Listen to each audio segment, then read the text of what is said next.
ao coordenador geral das comissões da OAB, ao vice-presidente da Ordem, ao nosso presidente também da Ordem, Nivaldo Barbosa, que Deus o acalente a ele e a família nesse momento. Quero agradecer também ao doutor Flávio Tartucci pela a honra que nos deu de estar aqui nesse momento. Doutor Marcos Bernardes de Mello, não tenho também palavras para agradecer a pessoa que eu me refiro como o mestre dos mestres, que sempre me ensina a cada dia que passa, certo? Agradecer a todos que compõem a Comissão de Direito de Família da OAB-AL, e agradecer ao secretário-geral adjunto, doutor Manuel Vitor, que foi, eu não sei dizer o que foi, o braço direito, esquerdo, tudo para que esse evento saísse, que eu tenho certeza que vai sair de uma forma excelente. Então, não quero, quero evitar delongas, então vou passar a palavra ao secretário-geral adjunto, que é quem vai conduzir os trabalhos, desejando uma boa palestra ao doutor Flávio Tartucci e ao doutor Marcos Bernardes de Mello. Doutor Manuel Vitor, a palavra é do senhor. Muito obrigado, Raquel, pela bondade nas palavras. Reafirmo também suas palavras no sentido da honra que é ter nesse evento a presença do professor Flávio Tartucci e a presença do professor Marcos Bernardes de Mello. Aqui eu tenho a honra de poder chamá-lo como avô, né? E esse evento foi preparado com muito carinho. Temos a honra de tê-los como nossos palestrantes de hoje. E para evitar mais delongas, irei passar aqui a palavra para o professor Flávio Tartucci, que é presidente do IBD Contes, presidente do IBD Fund de São Paulo, advogado parecerista e, sem dúvida, uma das maiores referências no direito de família, seja através da sua atuação em proposta de lei, seja através de estudos doutrinários e até mesmo na incitação de julgados importantes do ramo. Então, muita honra e agradecer novamente o aceite do nosso convite, que eu passo a palavra para o professor Flávio Tartucci. Boa tarde a todos, boa tarde para quem está ao vivo, né? Depois esse vídeo ficará depois gravado nessa nossa era de palestras, né? Essa era pandêmica. Então falo boa tarde, bom dia, boa noite, boa madrugada, né? Porque eu sei que esses vídeos depois ficam aí no YouTube, né? É um prazer tê-la assistindo nesse momento. Quero cumprimentar o presidente da OAB, doutora Raquel. Uma grande honra poder falar pela primeira vez para a OAB de Alagoas. Queria estar aí, né? A família da minha esposa é de Alagoas, a minha sogra é de Alagoas, né? Novo Lino, cidade de Novo Lino. Aliás, em homenagem, eu acabei de comer um cuscuz aqui no Guarujá, um cuscuz amarelo, salgado, uma delícia, né? Mas queria estar aí comendo o cuscuz. Infelizmente não é possível, né? Nessa terra de juristas, terra de Ponte de Miranda, terra de Marcos Bernardes de Mello, terra de Paulo Lobo, terra de Marcos Herhard, terra de Manuel Vitor de Mello, que eu tenho certeza está começando sua carreira e vai longe esse rapaz, né? A gente vê o afinco essa semana mesmo, eu dei uma aula para ele no nosso curso de sucessões, né? Terra de grandes lideranças, grandes mulheres. Eu vou prestar homenagem à minha querida amiga, a doutora Fernanda Marinella, que é de Rio Preto, eu sei, conheço bem a história, né? E mais uma grande liderança, uma grande jurista, e em nome dela também, homenagem à nossa presidente, a doutora Raquel. Professor Marcos, é uma honra tê-lo, uma das grandes honras da minha carreira até aqui, estar ao seu lado, ao lado do seu neto. É uma grande felicidade. Eu lhe dizia aqui em separado que tenho lhe seguido nas redes sociais, vejo as suas aulas e lembro de um recado que Vossa Excelência nos deu no começo da pandemia para a gente se apegar na literatura, se apegar na boa música, para a gente conseguir trabalhar a cabeça, porque os momentos de pandemia são momentos complicados. Eu vou falar sobre pandemia, tenho falado muito sobre isso. Não sei se é uma relação espiritual, se em alguma outra vida eu vivi uma pandemia, mas foi algo que mexeu muito comigo. Eu tenho falado muito aqui o Manuel sabe disso também. E aqui em casa, meu apelido é Dr. Covid, né? Porque eu tenho estudado a Covid. Às vezes eu falo com a pessoa, falo, o senhor é médico? Não, eu li. Eu sou um obstinado por estudar, professor Marcos, né? Então eu gosto de ler, eu fico lendo essas coisas que nem são da minha área, lendo. Marquei consulta com um médico depois, aliás, que tive para saber sobre a pandemia, para entender a doença. E eu tenho falado das repercussões jurídicas que são grandes para nós. Eu queria lembrar também, professor Marcos, que quando eu entrei no Largo São Francisco, isso em 1993, um dos primeiros livros que eu comprei foi a sua Teoria do Fato Jurídico, Plano da Existência. Verde, a capa verde, da década de 90. Indicado à época pelo professor Rui Geraldo Camargo Viana, e depois, que era meu professor de graduação, e depois segui com esse livro.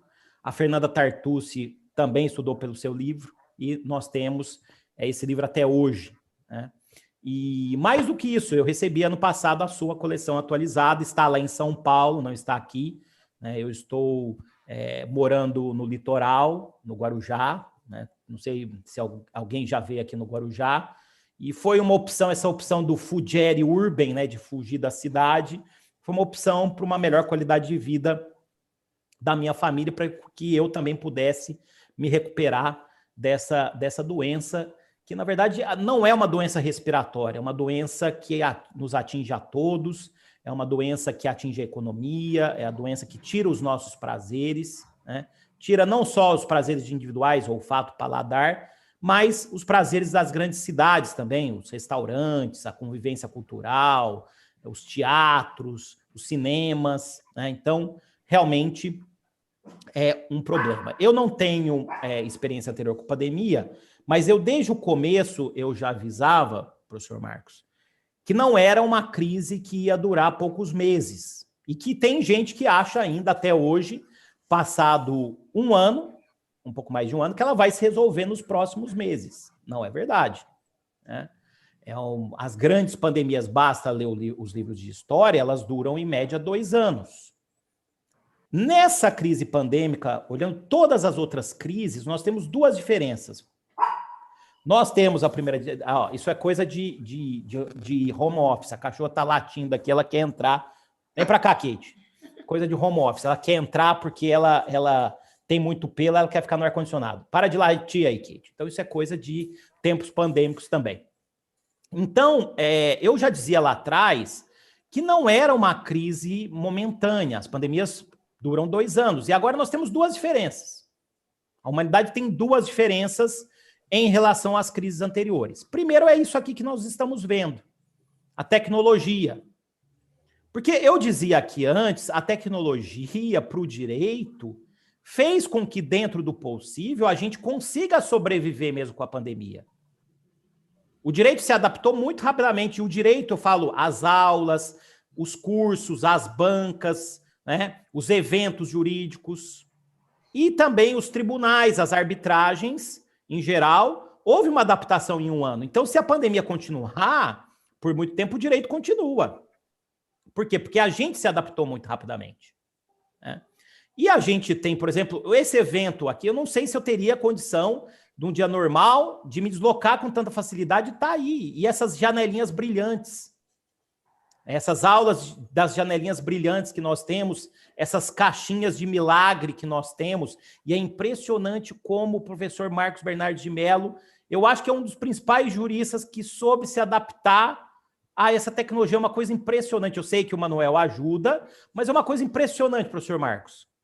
O seu conhecimento tecnológico e a sua performance tecnológica, sem dúvida alguma, é uma coisa de outra vida. Porque o senhor maneja tudo muito bem, consegue dar aulas brilhantes. Esses acidentes, pequenos acidentes, professor, acontece. Às vezes entra alguém entra na sala, o cachorro late, a criança chora, né? Mas a gente vai ver muito tempo com isso ainda, né? E aí eu me pergunto, eu nasci lá em Passos, no sul de Minas, se eu voltasse no tempo, em 1986, quando eu tinha 10 anos de idade, ou o senhor, professor Marcos Bernardes de Mello, o senhor criança, chegasse algum viajante do tempo e falasse, daqui a alguns anos nós teremos aulas transmitidas para todo mundo em janelinhas brilhantes. O que a gente diria, professor Marcos? Né? Isso é coisa de extraterrestre? Isso não vai acontecer. Né? Os tribunais vão julgar e as sessões serão por janelinhas brilhantes, por cabos. Isso não vai acontecer. E aconteceu. Essa é uma arma que nós temos que em nenhum outro momento a humanidade teve em tempos de pandemia. Porque outras gerações, e aí depende do que você acredita, outras gerações, outras vidas já passaram por isso. E eu fico impressionado porque tem coisas que são coisas experimentadas que as pessoas querem negar. Uma eu falei que a pandemia ia ser resolvida rapidamente. Não foi, não é e não será. Né? Querem negar, por exemplo, isolamento social. O isolamento social existe há 5.000 anos.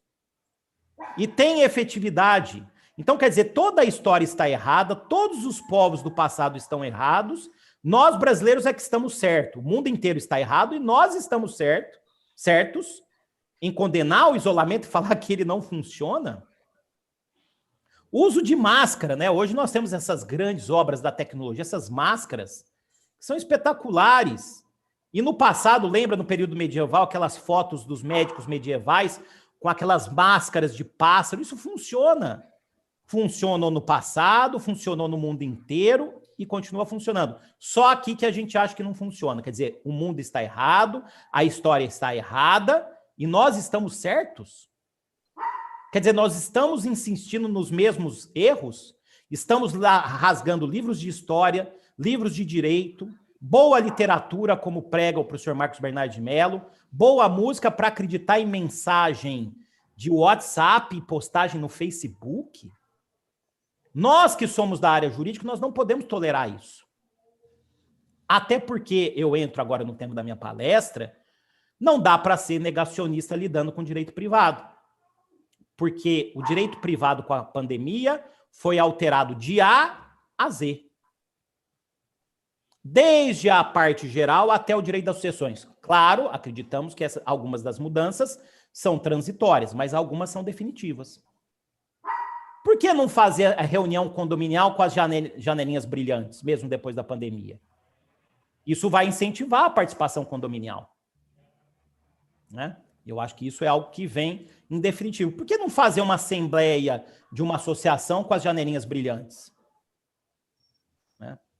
Por que não seguir nas questões de tutela da saúde com essa preocupação que nós temos hoje? Aliás, a gente vai ter um legado. Em São Paulo, na cidade de São Paulo, triplicou o número de UTIs. Espero que elas fiquem. Quer dizer, a gente vai ter como herança um bom sistema de saúde. Até porque as pandemias também têm prazo para terminar. E sobre o direito das sucessões, que é o meu tema, esse foi o ramo do direito civil que, na minha percepção, mais foi alterado com a pandemia. Né? Primeiro impacto de mudança. Explosão do número de testamentos no Brasil. Em alguns estados, o aumento foi de 1000%. Estado do Amazonas, levando-se em conta uma pesquisa do Colégio Notarial Brasileiro, até o fim da primeira onda, até setembro do ano passado. Lembrando, isso não é pessimismo, é só ler livro de história. Quantas ondas geralmente tem as pandemias? 3, no mínimo. E nós estamos na segunda, que geralmente, se a gente pegar a gripe espanhola como parâmetro, está no livro A Grande Gripe, a segunda é a pior. Segunda onda, geralmente também por conta do chamado cansaço pandêmico, que também é um conceito já conhecido de muito tempo. Né? Muito bem, então houve uma explosão de testamentos. O brasileiro não fazia testamento. Porque não gostava de falar da morte, vários fatores. Orozimbo Buononato já explorava essa questão. O saudoso, é difícil falar isso para mim, né? E daqui a um tempo a gente vai ter que explicar que o Zeno Veloso foi levado pela pandemia. Como vai ser difícil explicar isso? Zeno Veloso apontava isso, a professora Giselde Eronaca aponta isso. O brasileiro não gosta de falar da morte, não quer encarar a morte e achava que a lei, que a morte estava longe, que a lei poderia resolver os problemas, sabendo-se que o tratamento sucessório no Código de 2002 é altamente confuso. Então, o que a pandemia nos trouxe? Trouxe uma sensação de que a morte é próxima. Isso gerou um aumento de demandas testamentárias, um aumento de demanda testamentária imensa. As pessoas estão preocupadas, pessoas com idade fazendo testamento, e muitas vezes fazendo até testamento, já com laudos médicos prévios, para demonstrar, existem julgados do STJ sobre isso, né? Mostrando aí que havia capacidade plena, né? A capacidade plena, já com laudo médico, para dizer que aquela vontade era rígida. Eu esqueci de perguntar, Manuel, quanto tempo eu tenho? Até que horas aí? Vamos fixar um limite? Professor, você fique à vontade para fazer toda a sua explanação. Ok, então eu vou até 2h40, porque eu quero ouvir aqui o professor Marcos Bernardo de Mello, que, sem dúvida alguma, eu já conheço a aula do professor Marcos, eu já assisti essa aula no encontro que a gente teve lá, capitaneado pelo Marcos Herhardt, ano passado, mas como eu gosto muito dessa exposição e eu concordo com ele, né, contrariando muita gente, diga-se de passagem, eu estou ansioso para ouvi-lo novamente na sua bela exposição. Mas, voltando ao que eu estava dizendo para vocês aqui, então houve um aumento de testamento porque chegou essa sensação de morte, né? O meu psicólogo e alguém que me orienta também, o professor, aliás, é jurista e psicólogo, o doutor Jacó Pinheiro Goldberg, ele, muito conhecido, aliás, é um sábio, né, de 88 anos de idade, uma vivência imensa e, assim, uma lucidez. Ele deu uma entrevista para o Neumann e Pinto, semana passada, dizendo o seguinte, que às vezes chega alguém lá no consultório dele dizendo, e o meu caso, eu estou em pânico. Ele fala, você não está com pânico, você está com medo. E você tem todo o direito de ter medo. Só um psicótico não teria medo no momento desse. E diz mais ele, até porque o vírus te mata igual uma câmara de gás. E é um vírus que pode te matar em menos de 14 dias. Tira o seu ar, tira a sua respiração. Então isso já dá uma ansiedade. E essa ansiedade geral está fazendo com que as pessoas façam mais testamentos, procurem planejar a sua vida, e até pessoas mais jovens, porque o vírus demonstrou que também tem uma mortalidade na segunda onda em pessoas mais jovens, né? Isso já gera um impacto, porque em Roma se afirmava que a sucessão testamentária era a regra e a sucessão legítima, ab intestato, sem testamento, seria residual. E no Brasil sempre foi, aliás, não só no Brasil, nos países de modelo de civil law, pouco se testa. No Brasil praticamente não se testava, né? Se eu perguntar aqui, se estivéssemos num auditório, quem já fez testamento, poucos iam levantar a mão. Eu fiz isso num dos meus últimos eventos presenciais do IBDFAN, lá em Belo Horizonte. E eu levantei a mão, porque eu já era pessimista antes, né? Não é pessimista, o civilista é assim, né? Os civilistas estão na face da Terra há 2.000 anos. E eles, antes de vários outros istas, mais de 2.000 anos, antes de vários outros istas que vão e vêm, que passam e não passam, então a gente tem uma preocupação. Nós temos uma preocupação com, por exemplo, hoje se fala muito nisso, de fazer um gerenciamento de risco. Na verdade, a gente quer controlar as situações. O jurista tem essa mania de querer controlar as situações. E pandemia é algo que a gente não controla. Não controla, né?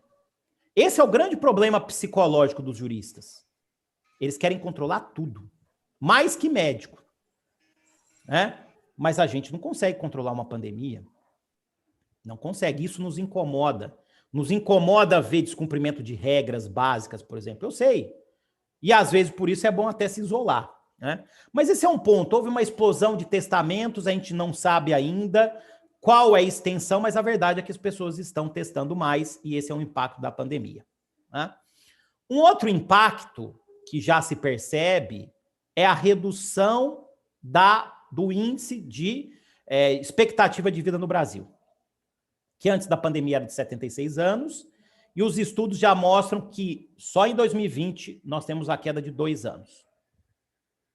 Nós temos a queda de 2 anos, né? Então, já para 74 anos, já tem estimativa do IBGE, da Fundação Getúlio Vargas, e um estudo da UFMG e de Harvard, que acabou de sair, apontando possivelmente 74 anos. E eu quero mostrar para vocês um impacto direto que a pandemia trouxe para o direito das sucessões. Início de século costuma ser, isso já se repetiu na história também, momento de pregação de teses libertárias.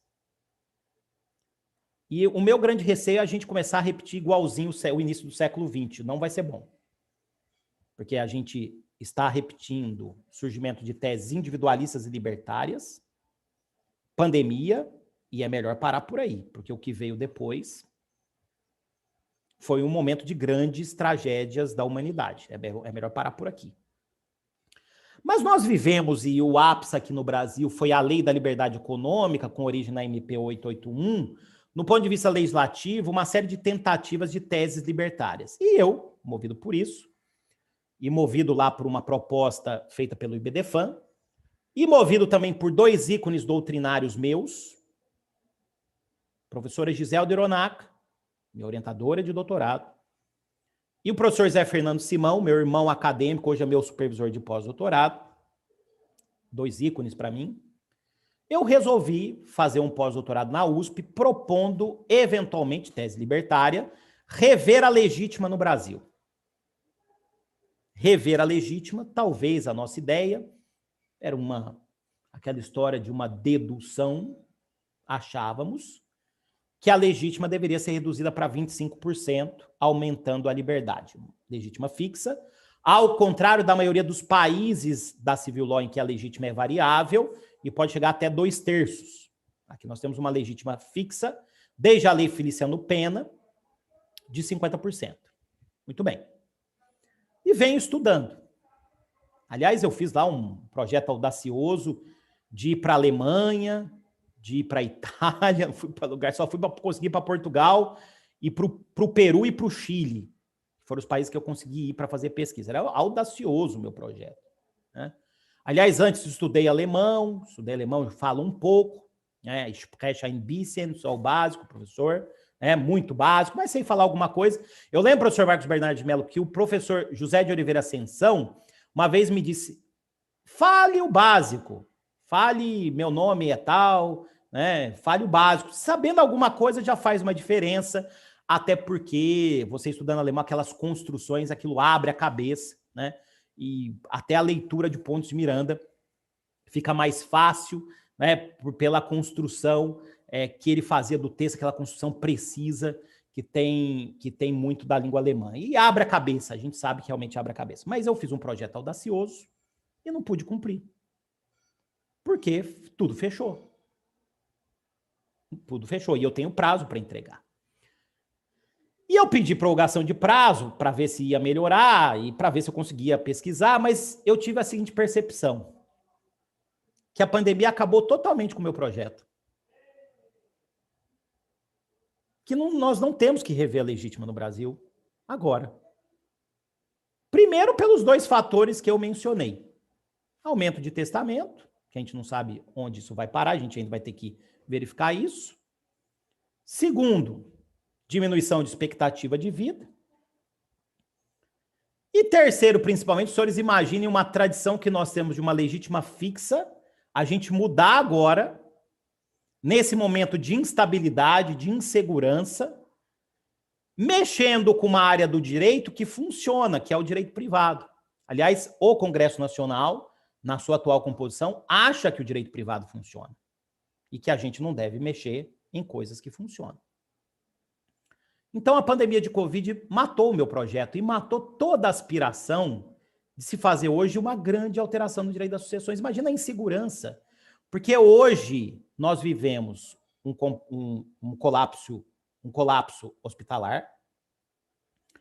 Ainda bem, isso não aconteceu de grande extensão, mas a gente chegou a ter um risco de um colapso funerário, né? Iminência de um colapso funerário, mas estamos vivendo aquilo que eu estou chamando de colapso sucessório. Famílias inteiras estão adoecendo, estão morrendo, ao passo que fazer a gestão de inventário, depois disso, pode tornar empresas, pode fazer com que empresas fiquem inviáveis, até porque não tem quem tocar. Vocês já devem ter percebido isso. Famílias adoecendo, morrendo os líderes que geriam essa família e grandes negócios dessas famílias, isso gerando o que a gente chama de colapso sucessório. E eu estou dando esse exemplo, mas isso acontece em famílias de classe alta, média e mesmo entre aqueles que não têm muitos recursos. Porque também vai gerar uma série de consequências, orfandade, abandono, problemas econômicos para o direito de família.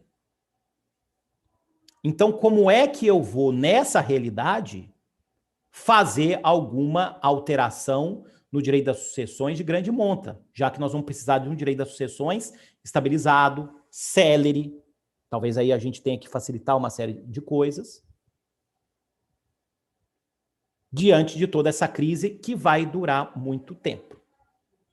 As consequências jurídicas da pandemia, elas serão sentidas pelo menos nos próximos 10 anos. E assim, desculpa uma crítica, eu não nomino, eu não sou muito de crítica direcionada, eu vejo muitos colegas que não falam sobre a pandemia. E eu já ouvi alguns dizendo assim, eu não gosto de falar porque eu fico mal. Poxa! E depois nem escrevem sobre a pandemia. Poxa! O civilista existe para resolver os problemas das pessoas. E esses são os principais problemas na atualidade. Então, uma conclusão é que nós vivemos uma era diferente daquela era de maior abertura de liberdade, e eu acho que esse tema que a gente vinha debatendo, como foi debatido no início do século passado, basta ver o código do Bevilacqua dos Estados Unidos do Brasil, a edição histórica, que ele fala da tentativa da tramitação do Código 16 de abolir a legítima, né? Apesar de tudo isso, quer dizer, a gente teve um revival dessas teses, né? Não é possível, na minha opinião, que a gente tenha a revisão da legítima, até porque aqueles parâmetros que eu mencionei para vocês. Tem 2 livros ali em cima, nas minhas pesquisas chilenas, claro, né, passando por vinícolas também, eu amo o Chile, vai ser o primeiro lugar que eu vou. Eu adoro, professor Marcos, um lugar no interior, eu sou um cara do interior, né, eu gosto lá de um lugar que se chama Milaui, no interior do Chile, onde tem a Vic, né? Eu gosto muito do Colchagua, onde tem Santa Cruz, onde tem lá eu esqueci o nome, o legítimo caipira chileno. Eu sou um caipira, então eu adoro ir nesses lugares, sabe? Eu esqueci como se chama o caipira chileno, eu adoro Santa Cruz, né? Mas eu conheci lá o professor Banff, ele me indicou o livro Direito das Sucessões, do Ramon Domingues Benavente, Ramon Domingues Áquila, pai e filho. O filho continuou a obra sucessória do pai. E aí eles dizem assim, e aí uma contestação da legítima. A sociedade chilena viveu uma grande concentração de renda nos últimos tempos. O Brasil também. E o que a pandemia agrava. Porque agora nós temos ramos que não vão conseguir sobreviver à pandemia e ramos que irão conseguir sobreviver à pandemia. No nosso caso, nós já conseguimos, com algumas exceções, mas conseguimos nos adaptar à pandemia. Ainda bem, mas existem ramos que não conseguiram se adaptar, né? E aí ele diz, as grandes disputas sucessórias no Chile são disputas de famílias com dinheiro. Aqui também. E nas famílias com dinheiro, a expectativa de vida é altíssima. 80 anos tende a diminuir agora. E tende a ter mais testamento. Olha como vai mudar a argumentação. E nessas famílias, quando o causante, que é a expressão que se utiliza nos países de língua espanhola, quer dizer, o de cujos eles chamam de causante, falece, os seus herdeiros já estão com a vida formada, para o bem e para o mal, mas não importa, já estão com a vida formada. E aí a legítima deixa de cumprir a sua função social. Aí existem argumentos técnicos e fáticos para contestar a legítima. Por que não aumentar a liberdade de testar? Só que eu lembro que agora a expectativa de vida diminui. Temos esse fenômeno do colapso sucessório e temos um aumento de testamentos, não só no Brasil, lá eu acredito que também. Então, quer dizer, pilares contestatórios da legítima caem. O que eu acho, e já vou fazer uma proposta e fazer só uma indicação de leitura para terminar, é que a gente pode fazer algumas mudanças pontuais. Há espaço para isso. Por exemplo, colocar uma exceção no artigo 426 do Código Civil para possibilitar a renúncia à herança. Renúncia prévia dentro do pacto antinupcial. Porque hoje, desculpe quem acha que pode, eu acho que isso não é possível. Com respeito aí ao Rolfo Madaleno, ao Mário Delgado, para mim isso é pacta corvina, é violação à norma de ordem pública. eu acho que há espaço para isso. Fazer uma mudança, até porque as pessoas acham um absurdo, né? Separação convencional, há concorrência sucessória na separação convencional, eu entendo que há um bom senso por trás, mas direito não é bom senso, necessariamente, né? Então, acho que cabe aí alguma reforma legislativa, né? E vamos, inclusive, tentar, acho que nesse momento não, porque a pauta do Congresso é realmente a pandemia, fazer alguma proposta legislativa para aumentar e destravar o planejamento sucessório. Bom, então essa é a minha conclusão, quis aqui falar dessa minha pesquisa, é um artigo, inclusive, que eu mandei lá para a revista de Direito Civil Contemporâneo, com essas minhas conclusões, e eu quero lembrar aqui mais uma vez a recomendação feita pelo professor Marcos Bernardes de Mello, de leitura, e dizer a vocês que me mexeu muito esse livro aqui, e vou deixar como reflexão, do Michael Sandel, professor de Harvard, né, que tinha aquele livro lindo, Justiça, que é esse aqui, o último livro dele, A Tirania do Mérito, né? Que aqui já existia a pandemia e ele já está um pouco desiludido com a humanidade, diferente do que ele estava no Justiça, né? E o que ele diz aqui? E isso a gente tem que ter cuidado. Que nós, e agora sou eu dizendo, nós aqui somos especialistas numa técnica, uma técnica jurídica. Até se usa a expressão tecnocrata, mas não no sentido pejorativo, no sentido de utilização de técnica. Nós fomos projetados para isso, nós advogados fomos projetados para isso. Estudamos a vida inteira para dominar uma técnica que é a técnica jurídica, né? Que é uma técnica que dá sucesso, dá recurso financeiro, dá poder, né? O que a maioria das pessoas não tem, infelizmente, né? E não tendo, o que elas estão fazendo? Estão querendo destruir os tecnocratas. Destruir quem é a técnica. E não são só os técnicos jurídicos, não. Da medicina, da engenharia, de qualquer campo científico. Porque essa é a outra vantagem desse momento atual. É a ciência. A gente tem que acreditar na ciência. Infelizmente, as pessoas que não entendem a técnica, não dominam a técnica, criam uma série de teses negacionistas, obscuras, de desrespeito institucional, porque não tem a técnica. E o ambiente propício para que um atécnico tente destruir um técnico é a internet, especialmente as redes sociais. Porque é o único lugar em que você pode ter, isso por uma questão de democracia, esse enfrentamento. As redes sociais têm várias utilidades, funções positivas, mas também tem os seus problemas. Então, o que eu quero dizer para vocês? A técnica é algo precioso para nós. O respeito institucional é algo precioso para nós. O respeito às categorias jurídicas é algo fundamental para nós. Parem, senhores advogados, senhores aplicadores do direito, de pregar, defender e apoiar ruptura institucional e desrespeito à técnica. Respeitem as instituições, respeitem o direito, respeitem a técnica, porque é isso que nos formou e nos forma. Obrigado. 2 minutos de atraso. Vamos agora ouvir o professor Marcos. Foi uma grande honra para mim. Doutor Tartucci, como já era de se esperar, uma grande palestra. Nos presenteando aí com suas considerações do pós-doc, né?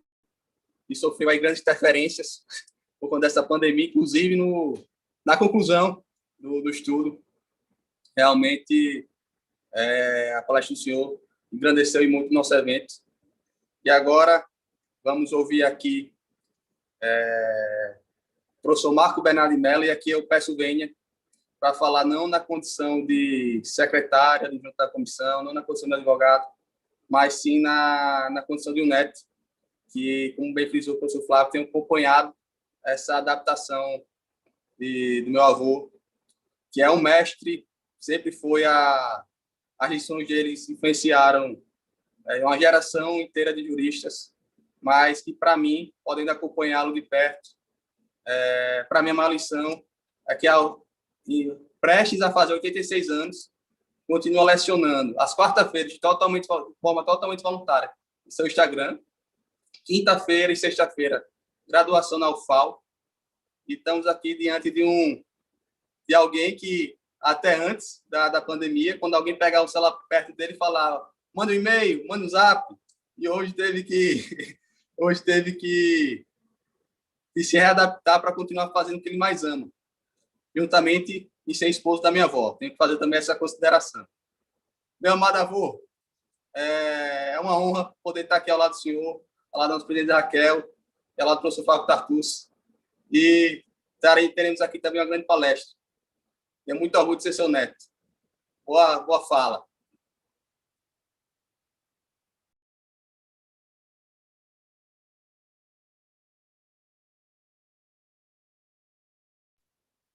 O microfone está ligado, desligado. Agora. É que eu estou aqui com outro espírito. Que é o irmão desse aqui, né? É que fica me socorrendo. Mas, professora Raquel, é um prazer muito grande revê-la, né? Há tempos que eu não encontrava com a senhora. Foi um prazer muito grande revê-la. A senhora foi uma pessoa muito importante nas nossas grandes batalhas aí pela Ordem dos Advogados, né? Professor Tartucci, eu não tenho como dizer de outro jeito. Primeiro, o senhor é um ícone. Não venha com essa história de modéstia, porque não cabe, não. O senhor é mais do que diz ser, né? O senhor diz, mas sabendo que por trás há muito mais coisa do que isso aí. É um prazer muito grande estar aqui compartilhando com o senhor dessa oportunidade. Quando o Manuel falou comigo e me disse que ia realizar esse encontro e que falou que eu disse que não ia mais usar o senhor, você ia participar, eu disse logo a ele, eu faço questão. Vou participar não só por você, porque esse menino, para mim, é um anjo da guarda, viu? É uma pessoa que me ajudou e me ajuda demais, demais.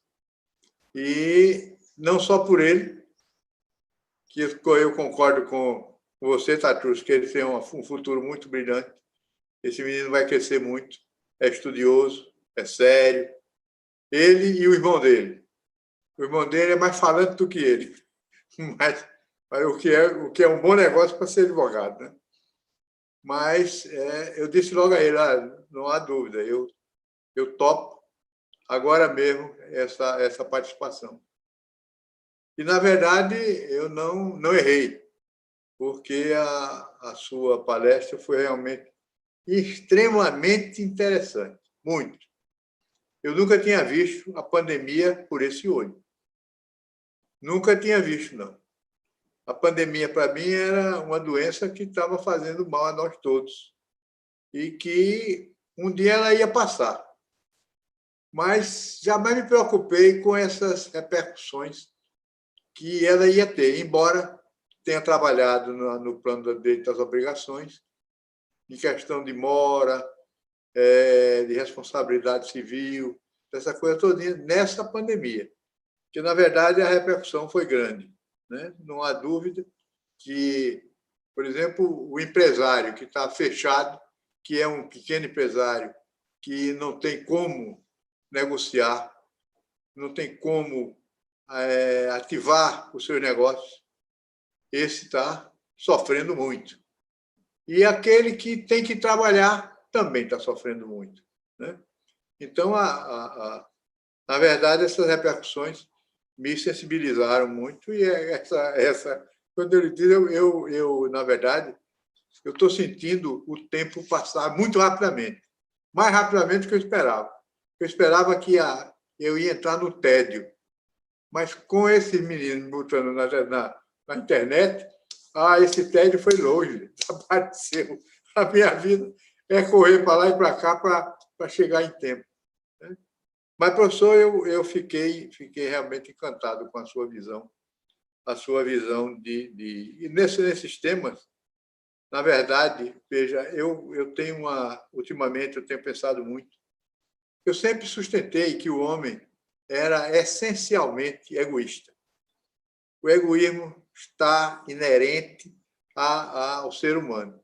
E a gente vê que, quando você pega duas crianças que começam a engatinhar e botam vários brinquedos, uma está querendo tomar o brinquedo da outra. É muito difícil uma chegar e dizer, fique com os brinquedos que eu não quero, não. Isso você não vê. E, para mim, esse é o grande problema para essa socialização. Porque o homem, para mim, ele jamais vai se dissolver na massa. Ele vai ser sempre o indivíduo dentro da massa.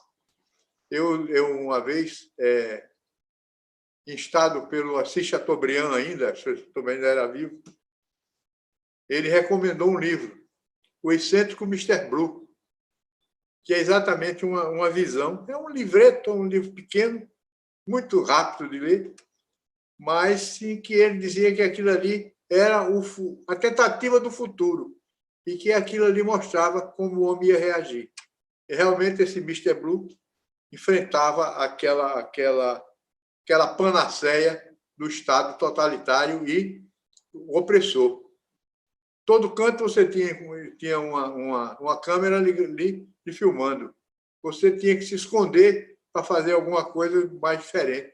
E esse Mr. Blue conseguia, naquele mundo todo, conseguia manter a individualidade dele, passar desapercebido por todo mundo. Ele conseguia levar todo mundo. Então, ele era o único homem feliz naquele mundo que ele estava vivendo. Por quê? Porque ele conseguia manter a individualidade dele. E, na verdade, quando esse menino reclama muito de mim, o Serginho e o Manel, é a tal da legítima. Eu acho que não devia ter a legítima, devia ser menos a legítima. Tudo mais a gente tem que compreender, e é assim que eu penso, a gente tem que compreender que a gente tem que saber a índole daquele povo, a índole desse nosso povo. O Bevilacqua, por exemplo, quando ele fez o Código, ele pensou em estruturar o direito das sucessões à base de castas. E o projeto dele, quando ele elaborou, a sucessão se baseava em castas. Era a índole brasileira? Não, era uma índole europeia. Quando chegou aqui, que pôs em prática, não deu certo. E, no instante, se mudou. Por quê? Porque o brasileiro, ele, por essência, ele é muito família e não casta. A família dele se reduz e não se espalha pela casta. A casta existe, mas não influencia. Porque a família é você, sua mulher e seus filhos. Basicamente, a maioria pensa assim. E é por isso que eu acho que a legítima ela é uma garantia dessa índole. E eu sustento com ele, e eles ficam danados comigo. Viu? Que esse menino, ele não engole, não. Eu tenho as coisas, ficam retucando. Mas isso é bom porque estimula, né? Estimula muito o raciocínio, estimula muito a nossa percepção das coisas. Então, eu acho, professor, que a sua ideia de fazer uma revisão foi muito interessante. Muito interessante porque o senhor fez uma pesquisa, você fez uma pesquisa e constatou muita coisa que a gente, assim, no grosso, que vê as coisas pelo todo, a gente não consegue perceber. Mas, para mim, o grande problema que nós temos, o grande problema do nosso direito de sucessões, do nosso direito das obrigações, tudo isso é o egoísmo. O egoísmo é um negócio que maltrata. Quando se fala, o Código Civil abandonou o patrimônio para promover a pessoa. Eu não vi isso no Código Civil. E nem vi na prática dele. Eu vejo sempre nós todos querendo impor os nossos interesses e as nossas vantagens. Mas eu sou diferente, viu? Eu tenho um raciocínio um pouco diferente nas minhas coisas, naquilo que eu tenho que decidir que seja meu. Mas eu venho aqui para falar foi sobre a união estável, que está essa confusão aí que se criou quanto ao que é a união estável, né? Eu sou do IBDFAN. Fui um dos fundadores do IBDFAN. Sempre achei que o IBDFAN estava fazendo um trabalho notável. E acho que continua fazendo. Mas acho que o IBDFAN está sendo muito aberto, né? Muitas das suas teses eu olho com um certo cuidado. E uma delas é essa, da união estável. A união estável, na verdade, nós sempre tivemos uma família, a família tradicional brasileira, dos legítimos e dos ilegítimos, era sempre uma família injusta. Mesmo para os legítimos, a injustiça muitas vezes estava presente. E então, e para os que não eram legítimos, os que não vinham do casamento, então, isso aí era terrível, porque eram impedidos de tudo. Não tinham direito a coisa nenhuma, nem a sucessão, nem ao reconhecimento, nem a nada disso, a não ser o filho natural, que seria aquele nascido de pessoas que não tinham nenhum impedimento para casar. Mas todos os outros eram os bastardos, os incestuosos, e os incestuosos até pouco tempo estavam aí, totalmente esquecidos. O filho bastardo não tinha pai, mas tinha avô. Já começava como avô. Pai ele não tinha.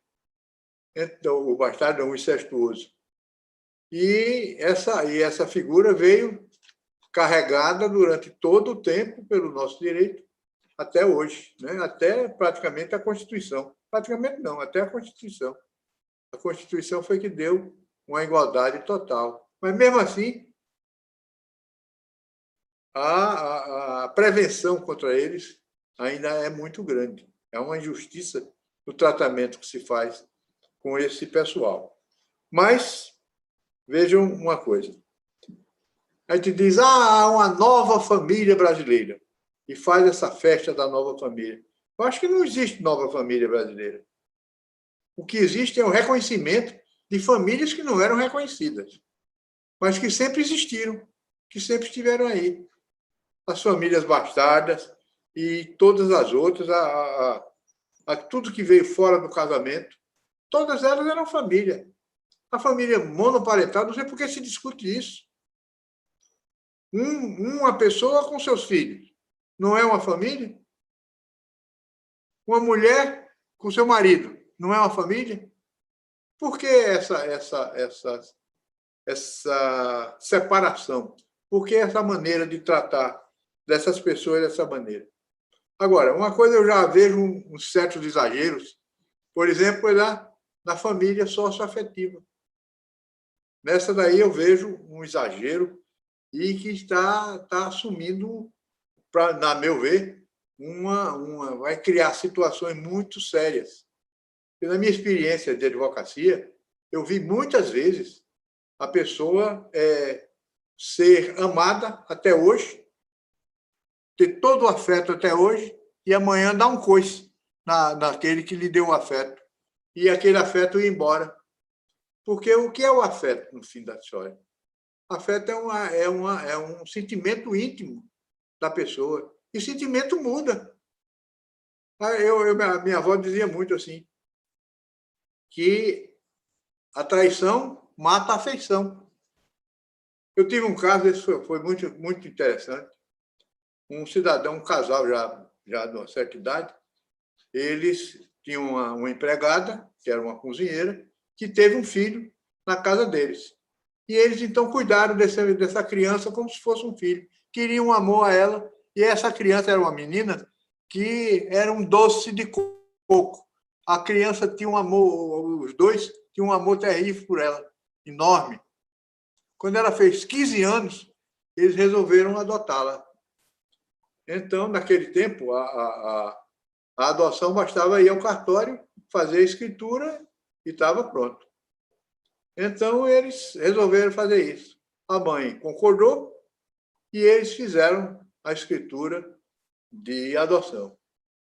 No dia seguinte, a menina virou uma peste, um satanás.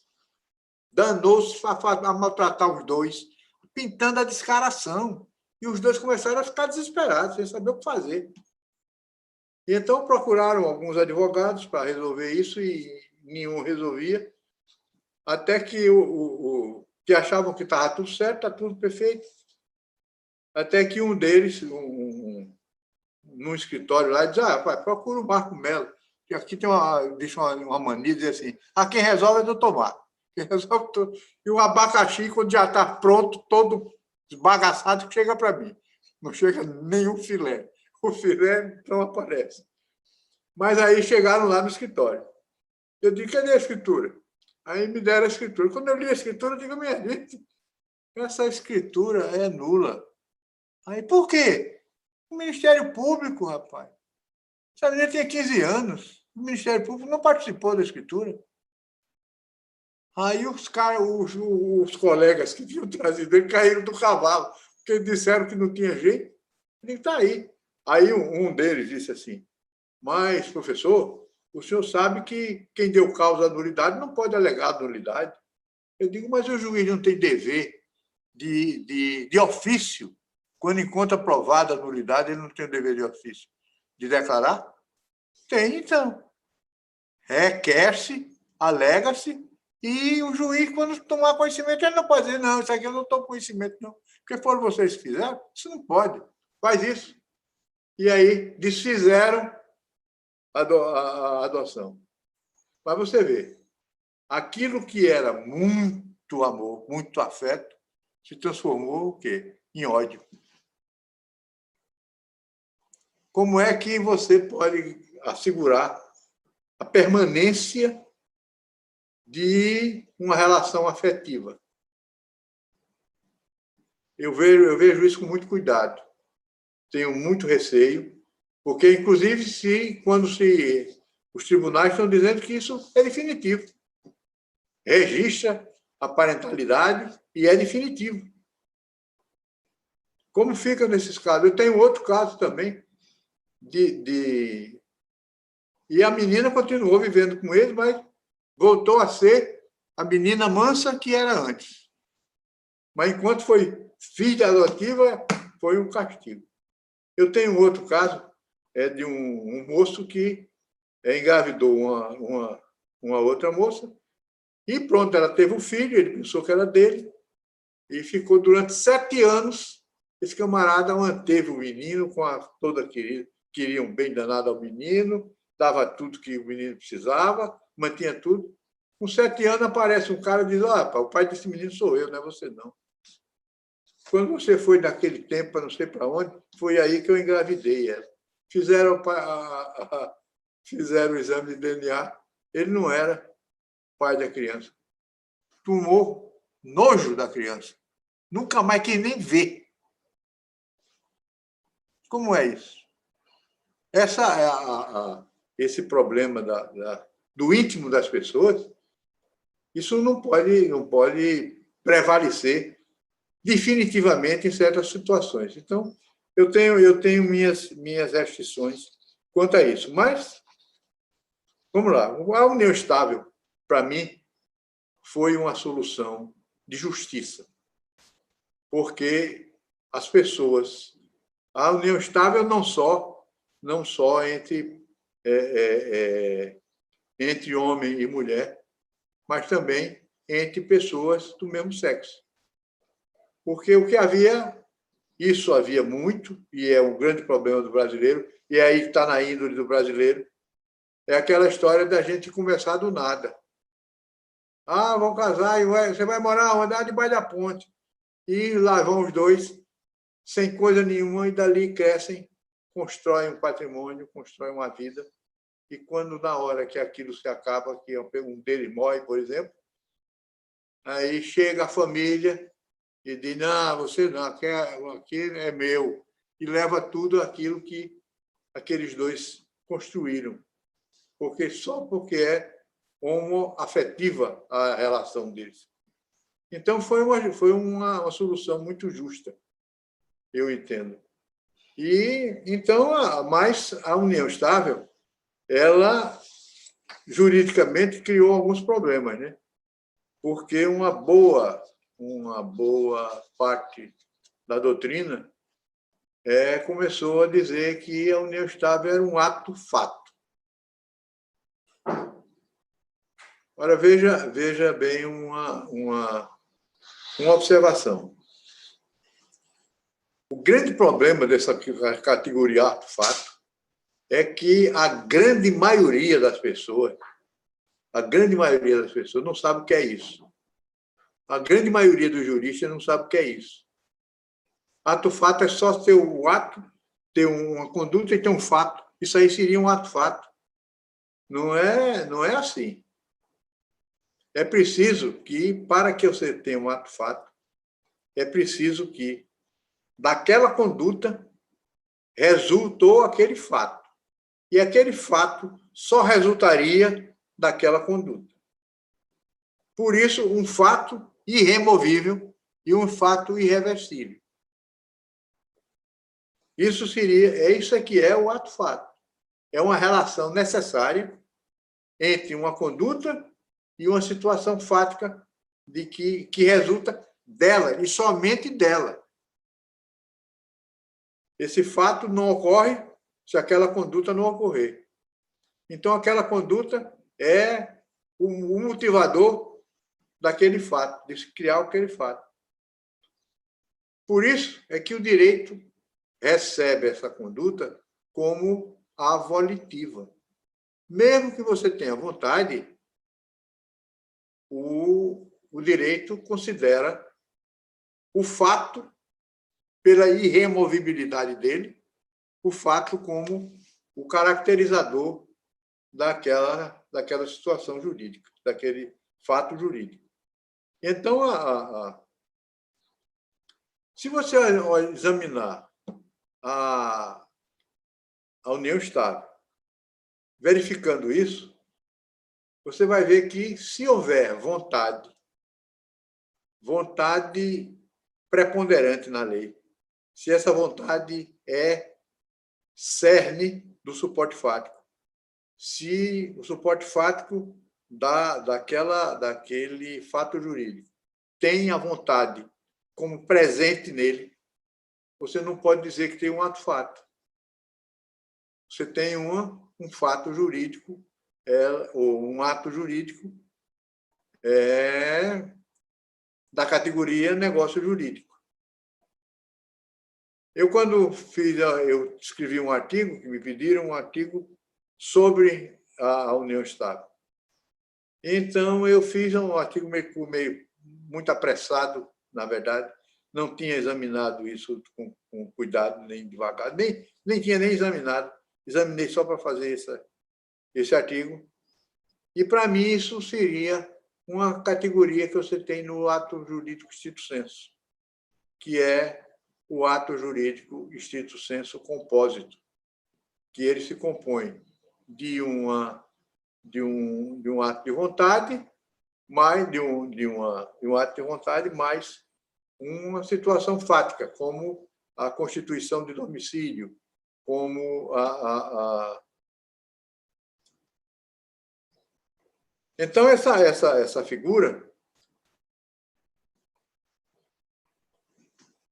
me levou a dizer, nesse artigo, na primeira edição desse artigo, que a união estável era um ato jurídico stricto sensu compósito. Mas eu sempre revejo o que eu faço. Eu acho que eu sou, como todo mundo é, naturalmente, mas eu acho que eu sou muito falível e que posso estar errado. Eu nunca me considerei aquele que não erra, né? Então, quando eu fui reler aquilo, eu disse, não, isso não pode ser assim. Cometi um erro grosseiro da pele. Por quê? Porque o ato jurídico stricto sensu é sempre unilateral. Como diabos poderia ser uma união estável, que necessariamente é bilateral? E reexaminei isso. e verifiquei que, sem dúvida alguma, se trata de um negócio jurídico. Por quê? Porque, primeiro, ninguém, porque, primeiro,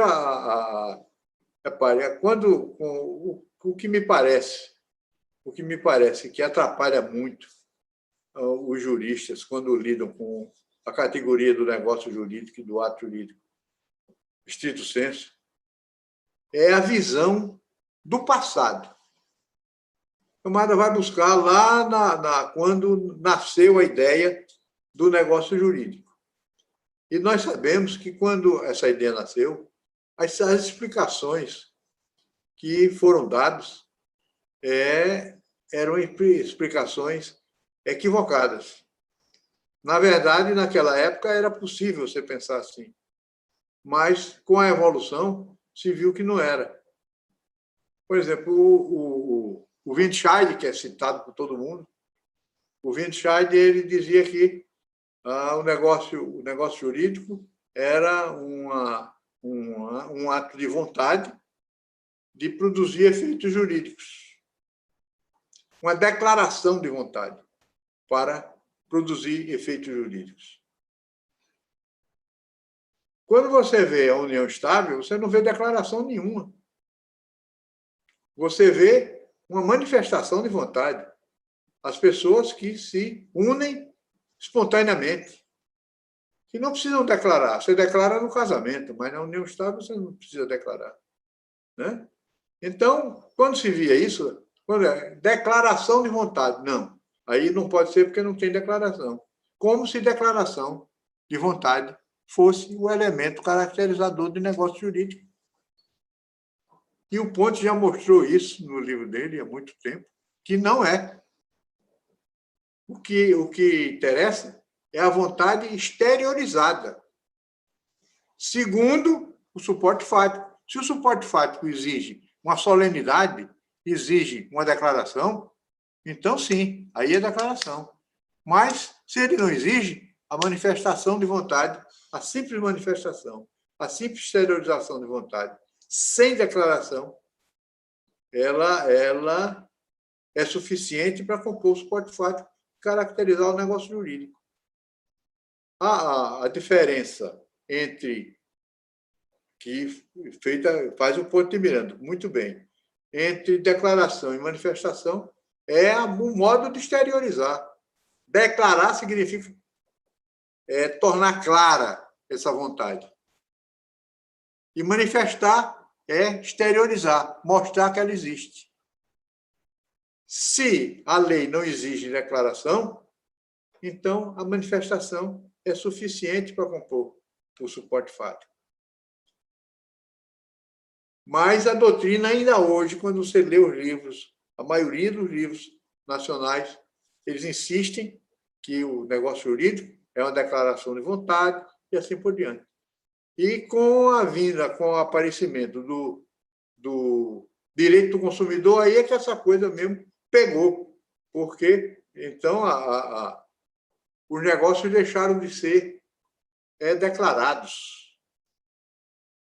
Você diz assim, não pode haver um negócio jurídico quando no supermercado, porque você chega no supermercado, pega a sua mercadoria, vai, paga e vai embora. Então, não é negócio jurídico. Essa categoria negócio jurídico não serve para o direito do consumidor. Não serve por quê? Quando você apanha no supermercado a lata de leite e paga a lata de leite, você fez o quê? Uma compra e venda. Compra e venda é o quê? Um contrato. Contrato é o quê? Negócio jurídico. A coisa mais evidente do mundo. O cara, não, mas não tem declaração. Para que declaração, rapaz? Ele não comprou ou ele roubou? Não, comprou. Aí você diz, e a máquina? Que você bota lá um produto na máquina, bota um tostão e cai ali a sua mercadoria. É a mesma coisa. Quem colocou ali a máquina manifestou a sua vontade de vender o produto que ele colocou ali dentro. Se você botou a moeda e apertou o botão, você mostrou a sua vontade a sua manifestação do funcionário, manifestou de comprar aquele produto. Como é que não é compra e venda? E se é compra e venda, é negócio jurídico. Então, essas objeções. Uma outra aquela objeção também, que essa realmente me deu um trabalho da peste, foi a questão do seguro obrigatório de automóvel. E o seguro obrigatório? Que contrato é esse que você é obrigado a fazer? Aí a solução que eu dei, eu digo, não, é porque você tem autonomia de ter carro ou não ter carro. Se você não quer pagar o seguro, não compra o carro. Mas eu achei essa explicação meio besta. E fui me aprofundar. E aí descobri que não era nada disso.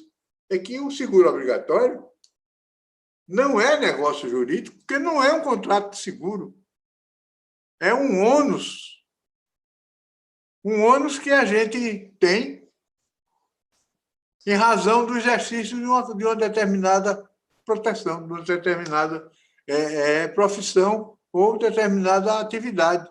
É o caso, por exemplo, da OAB. A gente, para ser advogado, tem que pagar todo ano uma contribuição. Essa contribuição não é uma taxa tributária, mas essa contribuição é o quê? É um ônus. Sempre que você tem, para exercer uma atividade, que fazer, ao pagar alguma coisa que não seja tributo, isso é o que se chama de ônus. Então, essa figura do ônus se aplica exatamente ao seguro obrigatório. Então, na verdade, não há um argumento que possa negar que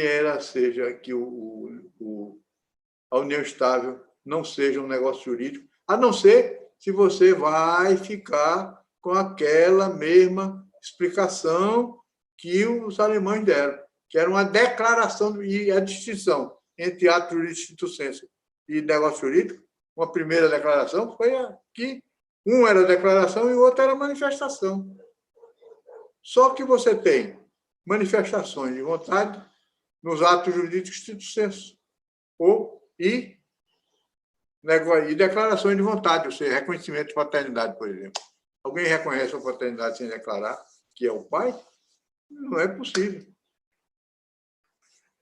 E que no negócio jurídico só era possível a declaração de vontade e não a manifestação.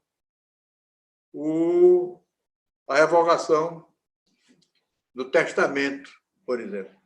A revogação do testamento cerrado pela ruptura dos lacres. A venda a contento, quando você consome sem dizer que comprou, apenas manifestou a vontade. A visão verdadeira do negócio jurídico mostra que essa concepção antiga é totalmente superada e que não tem cabimento. Por isso, e além disso, veja, a união estável, a lei ainda tem uma disposição bem específica, que é a que resolve aqui, decide sobre o problema do regime de bens, né?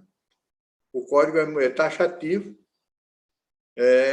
que você pode, por contrato, estabelecer seu regime de bens. E, com isso aí, você tem o quê? Que, tipicamente, se trata a união estável se trata de um negócio jurídico. Isso aí eu estou convencido e acho que quem analisa com frieza e que, conhecendo realmente a estrutura dessas classificações, você vai ver que não há como você sair dessa. Porque alguém se une a outro sem querer, ou é preciso vontade. O sujeito pode se unir numa união estável porque foi coagido. Se ele foi coagido, ele vai anular. Se houver coação, você tem, inclusive, veja, outros argumentos, para mostrar que a união estável é, na verdade, um negócio jurídico. As nulidades. Um menor de 16 anos pode estabelecer união estável, pode pedir para reconhecer uma união estável, não vai poder. Por quê? Porque ele está impedido. Se você tem impedimento de ato fato, não tem impedimento. Ato fato, a sua capacidade é universal. Sempre, não tem incapacidade alguma. Você não pode estabelecer uma união estável sob coação? Pode. O cara chega e diz, ou você vai morar comigo ou eu te mato. Tem doido no mundo. Tem doido no mundo. O cara se apaixona por uma mulher e diz, se você não for morar comigo, eu te mato, desgraçado. E a miserável vai. Fez união estável? Não fez. Né? É anulável essa união estável. A mesma coisa, pode haver erro, pode haver dolo, pode haver tudo isso. Então, se é possível, ato-fato nunca passa pelo plano da validade. O ato-fato, na hora que ele se realiza, vai logo para o plano da eficácia.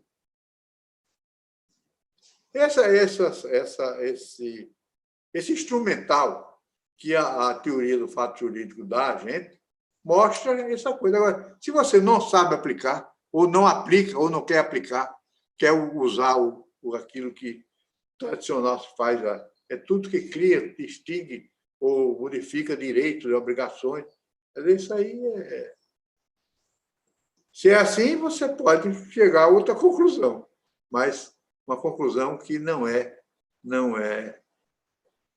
segura. Então, para mim, não tenho dúvida nenhuma, a união estável é constituída por um negócio jurídico não patrimonial, de direito de família. Agora, repare, hoje um estudante me fez uma pergunta que eu nunca tinha pensado nisso. Ele me disse, professor, o senhor deu aquela aula sobre ausência, mas o senhor não disse o que a ausência é negócio jurídico, é fato jurídico, é ato-fato. Eu nunca tinha pensado nisso na minha vida. E esses meninos inventam cada coisa. E, por mim, o cara disse, é porque o senhor ainda dá aula hoje. Dou aula, primeiro, porque eu gosto. Segundo, porque eu me comprometi comigo mesmo, enquanto eu estiver vivo, o que eu souber, eu passo para os outros. Eu faço questão disso. E mais. Aí o cara, mas na graduação, professor? Exatamente. Ali estão os meninos mais doidos do mundo. Inventam cada história que o senhor vai ficar... Eu nunca pensei numa coisa dessa. Aí pensar o que é categoria, o que é ausência. E eles hoje me botaram nessa bananosa. E então, eu cheguei à conclusão, eu acho que a ausência é um ato-fato. Essa é. Porque a conduta não é... A vontade não interessa, não.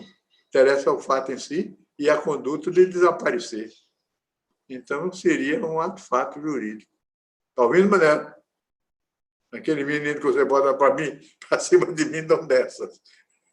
Então, é assim que eu penso. Com o devido respeito ao meu instituto, que adota outra posição, eu acho que eles estão errados. Estão equivocados. Não errados, equivocados, me desculpem a linguagem. Mas é isso. Então, meus amigos,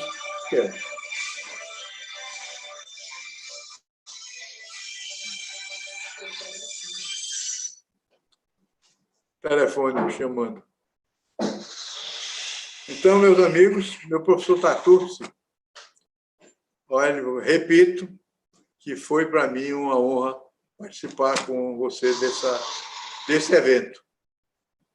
E aprendi muito sobre como cuidar dessa tal de Covid-19, dessa epidemia. Você realmente é um craque nisso aí. Não só nisso, né? Você é um craque no direito e também nisso aí. E agradeço ao Manel por ter se lembrado de mim e a Raquel por ter me apoiado. Muito obrigado a vocês. E a todos os que aqui nos assistiram. Muito obrigado. Perfeito, meu vou me permitir chamá-la assim, viu? Também daqui a... Voltemos a 2 perguntas em uma. Se puder fazer... Pode, à vontade. Perguntaram aqui, mandaram para o WhatsApp. Primeiro perguntando se o senhor acha que existe a figura do namoro qualificado. E depois falando, sendo a união estável, negócio jurídico, poderia ser não feito o contrato de namoro?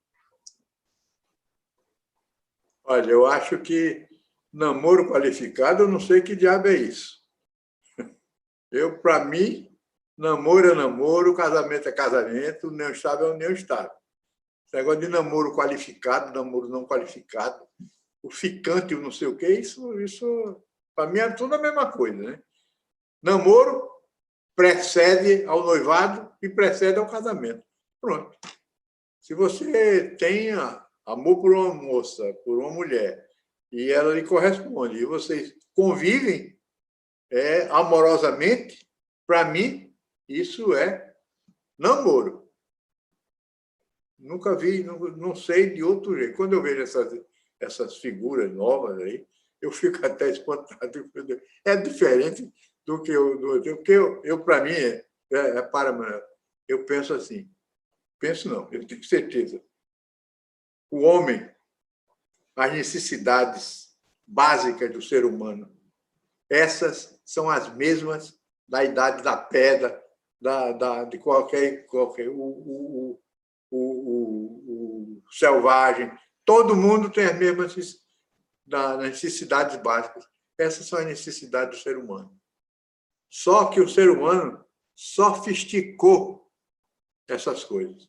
A satisfação dessas necessidades. Mas a necessidade de comer, a necessidade de vestir, que não são. A necessidade de comer é uma necessidade natural. Mas a necessidade de falar, de vestir, essas não são. São invenções sociais, né? Mas o que o homem faz? O homem aperfeiçoa isso aí. Sofistica, para usar uma palavra mais elegante, né? A sofisticação dessas atitudes é que levam a isso que nós temos hoje. O namoro é uma necessidade básica do ser humano. A relação com outra pessoa, amorosa com outra pessoa. E essa relação, durante o tempo, sofisticou-se. Então, você tem o namoro, tem o noivado, tem o casamento, tem a união estável, tem outras figuras. Então, isso aí é sofisticação. Mas, quando diz namoro qualificado, eu não sei o que é isso. Francamente, não sei. Eu, pelo menos, namorei simplesmente, sem qualificação. Namoro qualificado é o noivado? Não sei. Noivado é outra coisa, né? Que no direito brasileiro, infelizmente, não tem uma regulamentação, infelizmente. Que poderia ter, porque, às vezes, há situações altamente prejudiciais. Mas, considerando que se trata de questões afetivas, para mim, o tratamento tem que ser o mais simples possível. Porque afeto muda. Uma hora você ama, na outra hora, como diria aquele matuto, você odia. Então, a história do caboclo que diz, quando eu amo, mas quando eu odio mesmo. Então, o que é que você vai fazer? Quantas vezes você descobre que aquela pessoa que estava ao seu lado era um inimigo, não era um amigo? Quantas vezes acontece isso? Né? Mas essa figura do noivado qualificado eu não conheço. E aquele outro, o contrato de namoro, para excluir a união estável, aquilo ali me parece que é uma fraude à lei, uma maneira de você fraudar a lei. Você diz, mas ele está negando a união estável. Mas a negativa você pode se arrepender.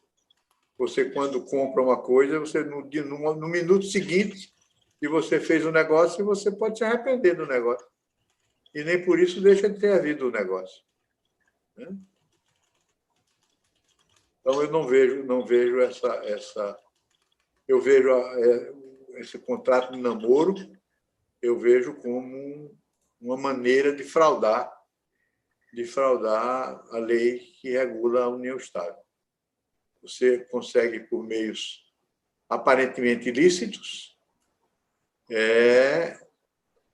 obter resultados que a lei não permite, ou alcançar resultados que lhes seriam proibidos. Tem mais?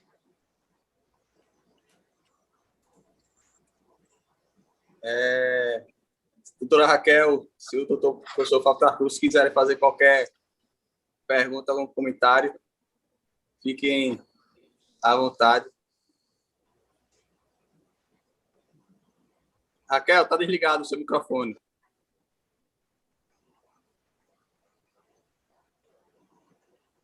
Pronto, agora está ok? Ok. Alright. Eu vou fazer um comentário aqui com o doutor Marcos. O doutor Marcos pedindo toda a vênia do mundo, como eu sempre pedi ao senhor. Toda a vênia, todo perdão.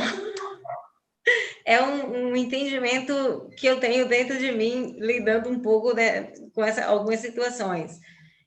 Às vezes, esse namoro qualificado que o senhor fala tanto aí, realmente, né, são figuras que a gente se depara na vida, né? Mas é porque, vamos imaginar assim, hoje em dia o namoro deixou de ser aquele namoro de outrora, né? Mora junto, mas não tem aquele elemento que chama subjetivo de querer constituir família, que a gente comprova objetivamente, através de atos objetivos. Você mostra a sua vontade de constituir família através de atos objetivos. É um elemento subjetivo, mas comprovado, no meu entender, objetivamente. Agora, eu vejo também que, muitas vezes, você pode realizar uma escritura de união estável e ali você não ter configurada uma união estável. Não ter aqueles elementos que caracterizam uma união estável realmente. Até também com o intuito de fraudar também, de lesar alguém, nesse ponto de vista também. Então, eu vejo tanto de um lado quanto de um outro.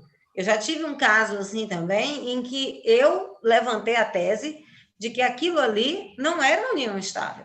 Aquilo ali era um namoro qualificado, onde uma determinada pessoa estava querendo alçar a instituição de ser uma união estável. E eu não vislumbrava, porque aquela pessoa não tinha um relacionamento contínuo, não tinha um relacionamento estável, não tinha a intenção de constituir família, certo? Então, eu consegui, através dessa figura criada de namoro qualificado, de mostrar que a sociedade foi avançando e, devido à violência, devido a muitos fatores que acontecem na vida, as pessoas passam, inclusive, a ir dormir na casa do namorado, conviver, mas que não exteriorizam na sociedade aquilo que se exterioriza quando se vive em união estável.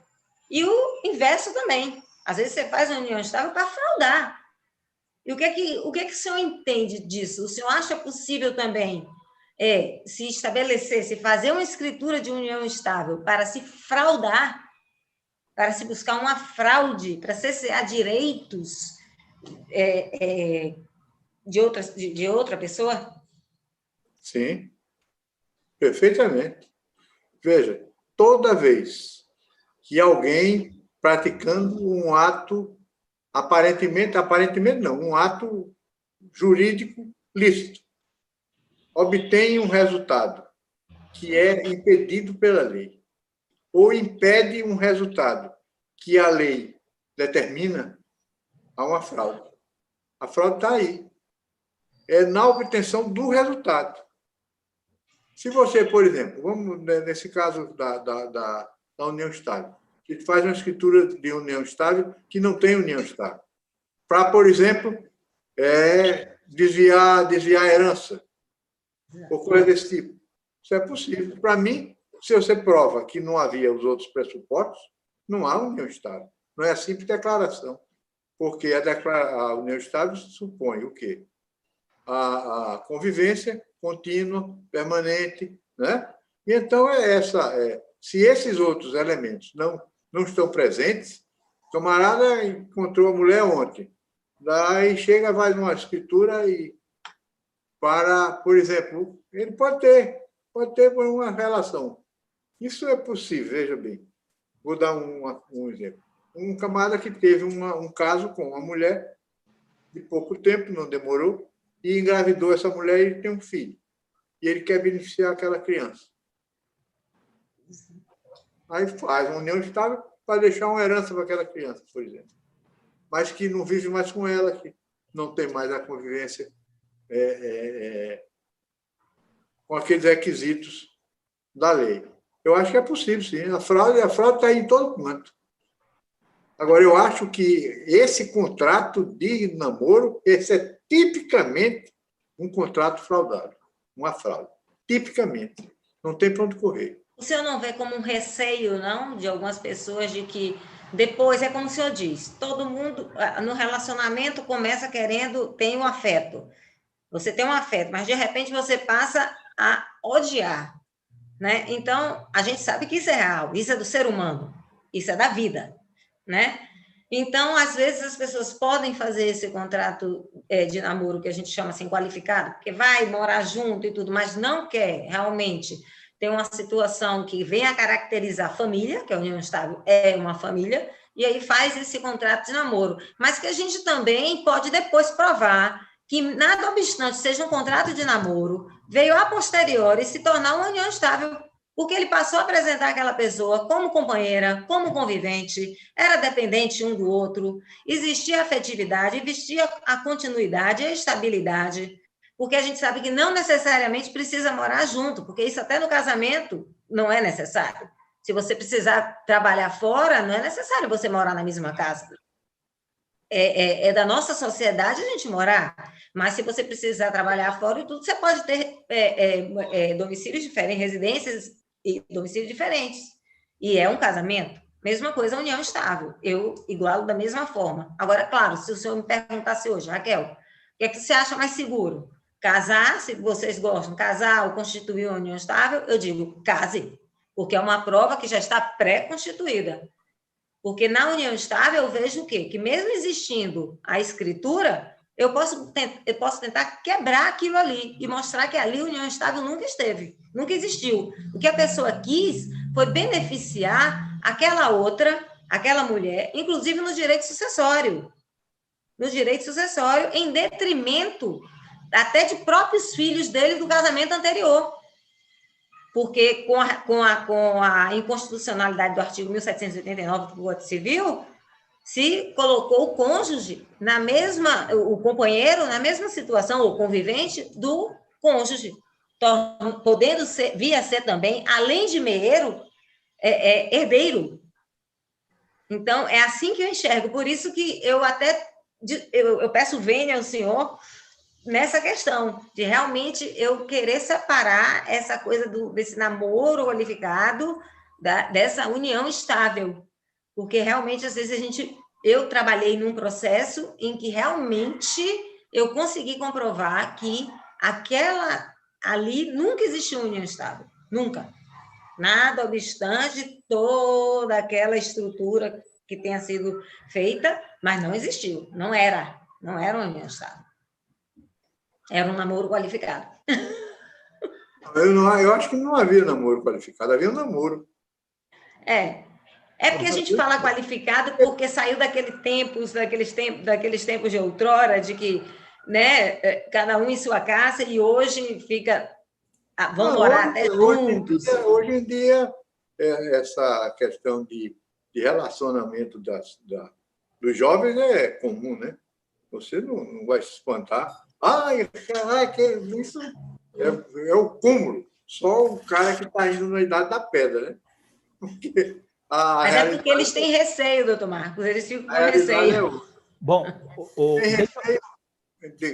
Diga. Deixa eu só acrescentar uma coisa, professor, licença. Faça esse favor. A questão do namoro qualificado, isso é atribuído ao professor Zeno, né? Ele publicou um texto depois no livro dele, Direito Civil Temas. Eu tenho até um artigo publicado na minha coluna no Migalha sobre isso, e que o namoro qualificado seria aquele namoro longo, que se prolonga no tempo, que teria alguns dos requisitos da união estável, mas não teria todos, né? O professor Zeno era um grande frasista, era um grande criador de expressões, e essa foi mais uma que ele cunhou e que pegou, né? Existem julgados no STJ, né, o recurso especial da ministra Nancy como relatora, 1.263.015, da terceira turma, depois o mais recente também, recurso especial 1.454.643, do Rio de Janeiro, essa figura do chamado namoro qualificado. É aquela questão de você tentar trazer sugestões de categorias que eventualmente podem servir para resolver alguns problemas, né? E acho que essa até pode servir, né? Então, eu particularmente, eu sou favorável, acho interessante essa categoria. E falo mais, acho que existe também a união estável qualificada. O que seria a união estável qualificada? A união estável qualificada é aquela que é super união estável. Muitos casais fazem isso, fazem escritura, fazem registro no cartório de registro de imóveis da escritura e fazem ainda, em aqueles estados que permitem, fazer um registro no livro E, no cartório de registro das pessoas naturais. Seria quase um casamento. Agora, professor Marcos, só para dizer que eu estou discordando, eu concordo totalmente, sou vencido no IBDFAN, sou vencido junto ao professor Simão, sou vencido junto a discípulos também do professor Paulo, acho que o professor Marcos também. Eu concordo totalmente que não é fato jurídico, e para mim é totalmente nulo, é nulo de A a Z, aí eu discordo do professor Zeno Veloso, acho que também vou discordar da professora Raquel, o contrato de namoro. E vou dizer mais, talvez com um pouco de experiência como julgador. Eu tenho pouca experiência como julgador em arbitragem, mas eu já percebi uma coisa, né? Existe algo que o julgador, especialmente o julgador de direito de família, tem, e eu converso com os colegas, ele tem, que é aquilo que se chama de máxima de experiência do julgador. Os julgadores hoje, quando tem um contrato de namoro, ele já fica meio ressabiado. Já fica um pouco, tem alguma coisa errada por aqui, né? Então, eu não sei, eu vejo as pessoas defendendo, especialmente na prática preventiva, e viu, professor Raquel, geralmente eu não sou contratado na minha atuação para dizer que está certo, eu sou contratado para dizer que é nulo. Tanto em direito das sucessões, eu falei isso para o Manuel essa semana lá no nosso curso, né? Então, eu ouço isso dos colegas que são julgadores, já tem alguma coisa errada aí, né? Para que fazer contrato de namoro? Porque se tiver namoro, não precisa fazer contrato. Geralmente se faz, por quê? Né? Então, isso eu concordo também com o professor Marcos. Agora, vejam quantas polêmicas. Eu concordo com um, concordo com o outro. E assim, se a gente colocasse mais dois aqui, íamos concordar e discordar em várias outras coisas, porque não há um tema tão fluido, tão complicado como esse da união estável. A própria caracterização. Se eu perguntar para vocês aqui, aquele caso daquele apresentador famoso que faleceu lá nos Estados Unidos, por aquilo que vocês já viram, se seria união estável, se não seria união estável, eu acho que cada um vai ter uma opinião, né? É verdade. Do Gugu, né? É união estável. Para mim é união estável. Para mim é união estável. Para mim também é união estável. Senhor Marcos. Tô bem. Também acho que é. Unanimidade. Se colocasse aqui O professor Simão e o professor Mário Delgado, eles vão ficar loucos, iam tentar ainda nos convencer que é um absurdo. Ou o Rodrigo da Cunha Pereira, isso é como isso era um pacto para não ser união estável. Então, esse é um tema realmente, eu acho um dos temas mais complicados dentro do direito. Realmente é, sem dúvida nenhuma. Agora, todos os ingredientes da união estável mostram que é um negócio jurídico e não um ato jurídico ou um ato fático jurídico. Isso aí também eu também não tenho dúvida disso aí. Agora, na verdade, são os temas muito complexos, né? Que quando a gente lida com o sentimento humano, a coisa complica muito. E muitas vezes eu conheço um caso. Era um tio de um amigo meu. Esse rapaz noivou 18 anos. 18 anos de namoro, de noivado. Ele acabou o noivado e casou com outra 6 meses depois. Pai, bota isso dentro na cabeça de ninguém, um negócio desse. Era o Saraiva. O Saraiva, 18 anos, todo dia estava na casa da noiva, todo dia. Um belo dia, acabou o noivado, casou. 6 meses depois, estava casado com outro. Professor, doutora Raquel, o Manuel também mandar um abraço aqui, professora Marília Xavier, que, aliás, tem um livro muito bom sobre união estável e sobre contrato de namoro, e ela escreveu também no Migalhas Contratuais sobre aquele julgado TJ do Rio Grande do Sul, explicando o julgado, que mencionou lá que seria um aborto jurídico, até uma expressão muito agressiva, né? E ela explica e diz, olha, os livros que citam esse julgado não explicam o julgado direito. Eu vou ter agora que fazer uma correção no meu livro, porque eu vou ter que colocar o texto dela, né, sobre o contrato de namoro. Mas tem um outro julgado, não esse, do TJ de São Paulo, que o namorado entrou com uma ação para dizer que o contrato de namoro, olha que questão que inclusive passa pelos planos, e a questão processual que eu vi, professor Marcos, que o senhor também está fazendo aí nas suas aulas de questões processuais, né? Eu acho que a última foi sobre pressupostos processuais, né? É verdade. E aí o julgado fala, não, o contrato de namoro, ele não existe no direito brasileiro. Olha a expressão. E por isso há impossibilidade jurídica do pedido e ilegitimidade de parte, professor. E os negócios atípicos? Essa impossibilidade jurídica do pedido é só quando há uma vedação, né? Exato. A impossibilidade, para mim, só quando existe uma vedação. Uma vedação expressa. Então, o julgado também tem problemas técnicos. Porque senão você tem os negócios jurídicos atípicos, está dentro da sua capacidade de autorregramento da vontade. Mas e a falta de interesse por falta de adequação? Pedir para entrar com uma ação para reconhecer a existência e validade de um contrato de namoro? E você, do contrato de namoro, se esse contrato de namoro não tem eficácia nenhuma, a eficácia dele é negativa. É de evitar aquilo que a lei determina que seja. Ele vai pedir para declarar a fraude. Ele pedia para reconhecer que não havia fraude, né? Pelo contrário.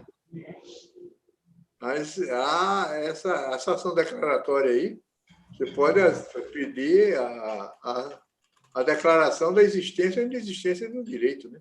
Isso é possível, como ação declaratória. Agora, declarar que aquela coisa é fraude ou não é fraude, a não ser que a falsidade documental, mas falsidade documental é outra coisa. Não seria de conteúdo. É melhor casar, doutor Marcos. Não, eu sempre digo isso. Eu, quando falo em união estável, eu digo assim, a maior besteira que um cara pode fazer é uma união estável, tendo um casamento. Porque o casamento você já define tudo. Você já sabe data, está tudo resolvido. E na união estável você não sabe nada. Quando foi que começou a união estável? Até porque é união estável, né, doutor Marcos? Ela vai ganhando estabilidade. Exatamente.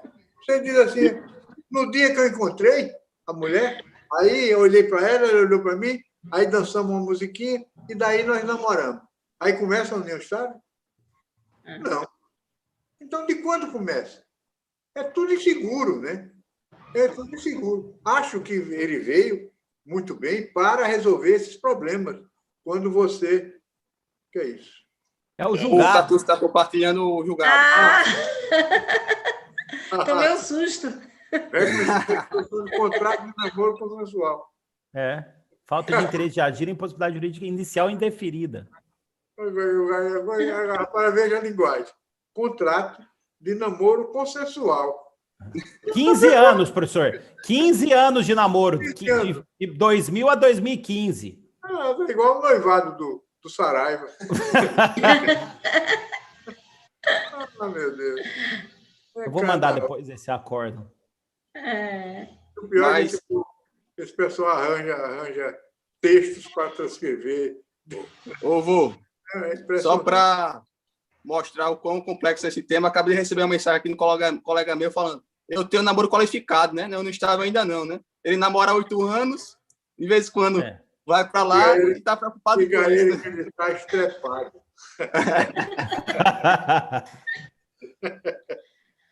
E só para fazer uma menção, a professora Marília Petro Javier, lá do Paraná, também tem um grande livro do contrato de namoro. Nós temos aqui na nossa biblioteca. E quem leu foi o Serginho. O Serginho já leu.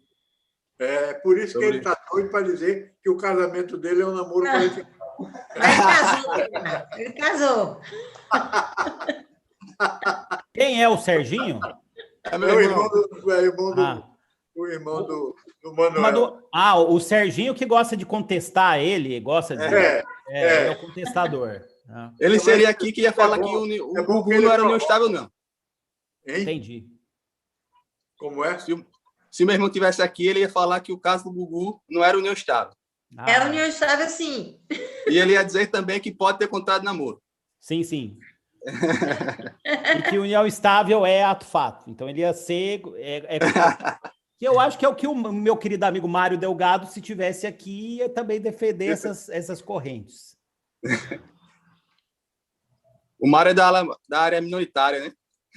Algumas coisas assim. Tem algumas coisas que eu até... aquela coisa, a gente concorda, a gente discorda, né? Mas o professor Mário, nesses temas, sim. Eu concordo com várias coisas que o Mário... Essa semana a gente teve um debate até interessante sobre a aplicação da norma, norma de aplicação imediata, eficácia, retroatividade. Esses temas eu tenho grandes concordâncias com o Mário, né? A gente estava debatendo por conta de uma proposta de lei, até, professor Marcos, que parece que vai ter um caráter de urgência, para a revisão dos contratos de locação, né? Se mudar o índice, esse é um dos grandes temas que decorrem da pandemia. Aí o Mário fez algumas colocações que eu concordo com ele, né? Mas é um tema também complicado.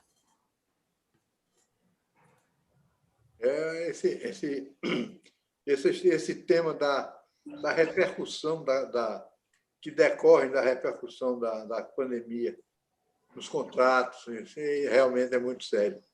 Muito sério. E muitas vezes a própria estrutura do nosso sistema ele já resolve, né? Sim. Da mora e assim por diante. Porque eu vejo uma coisa que todo mundo esqueceu no direito civil. Não tenho visto muito falar mais nisso. É o fato do príncipe.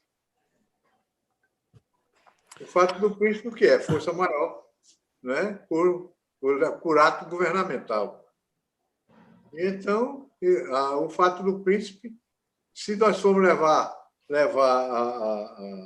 a teoria a rigor, o Estado teria a obrigação, na hora que ele manda fechar tudo, ele teria a obrigação de sustentar todo mundo, né? E o que é impossível, né? Não há como, não há razoabilidade para isso. Mas realmente tudo isso está suscitando muita coisa boa, né? Sem dúvida nenhuma, mas também muita dificuldade para todo mundo. Um dia desse eu vi um camarada reclamando, disse, quem tem onde tem teto, tem cama para dormir, tem isso, tem aquilo outro, esse aí não está sofrendo tanto. Mas quem não tem, que precisava sair todo dia de casa para ganhar um tostão para comer com alguma coisa, esse realmente está sofrendo. Professor, eu gosto de dizer que, assim, aqueles que tinham uma vida e têm aquela vida moto contínuo, né, uma vida de continuidade, só pode ficar em pé com moto contínuo, esses realmente estão tendo dificuldades imensas, né? E eu acho também, não estou tentando fazer exame de futurologia, mas pelo que eu leio, vejo, nós temos uma necessidade de fazer adaptações. Né? Foi aquilo que eu falei. A nossa área se adaptou. E algumas não conseguiram, algumas não têm como se adaptar, né? E aí é que eu vejo maiores dificuldades. Esse moto contínuo eu comparo a uma bicicleta. Sim. Você não pode parar, parou, cai. Né? Isso mesmo. Não tem como fazer. Mas esse papo está ótimo. Senão a gente vai ficar até o final do dia conversando. Debate de alto nível aqui. Estou muito honrado de poder participar. Estou também. Mas gostaria aqui de parabenizar, chovendo molhado, né? O debate aqui eu acho que valeu por si só. Realmente estamos aqui diante de dois dos maiores nomes de direito civil, né? Confesso aqui o lado pessoal, que eu confessei ao professor Tartucci em particular, e meu avô sabe disso, a Raquel também é uma grande amiga, que eu estou aqui diante de duas das minhas maiores referências teóricas, se não forem as maiores. Obrigado. Né? Então, para mim é muito gratificante estar aqui, poder estar com vocês. Mas, Manuel, só assim, se a doutora presidente Raquel me permitir, eu queria que seu avô dissesse aí, fechasse, o que ele recomenda para a gente, com toda a sua, é o nosso decano, é um sábio, né? A gente não tem a oportunidade que você tem de sempre ouvir as recomendações, né? Então, professor Marcos, o que o senhor recomenda aí para a gente, para esses próximos anos, o que a gente pode fazer para enfrentar esses tempos tão complicados? Assim, o que o senhor nos recomenda? Me pediram que eu escrevesse um artigo sobre isso. E eu estou embananado porque eu não consigo visualizar. O que eu acho uma coisa muito complicada a gente vê o futuro. Muitas vezes o desvio lhe leva para um caminho completamente diferente daquele que você acha que devia ser, onde se devia chegar. Né? Então, eu, na verdade, não tenho uma recomendação. Eu acho que nós temos, eu, pelo menos, que foi que eu fiz? Estimulado por esse menino, eu resolvi entrar nisso aqui. Aí o cara diz, mas o senhor está fazendo isso de graça? De graça. Isso, para mim, é uma higiene espiritual. Eu me mantenho ativo, mantenho a cabeça no lugar, a cabeça ativa. E acho que se você pode fazer isso, você deve fazer isso. Mesmo que isso não lhe traga nenhuma vantagem financeira, porque tem muita gente que só pensa se for dinheiro, né? Se não tiver dinheiro, não serve. Mas isso aí não é tanto isso. Porque também eu tenho um respaldo. Eu sou aposentado, tenho uma situação razoável de vida. Então, mesmo que me tirem todos os alicerces, eu ainda tenho onde me pegar. Né?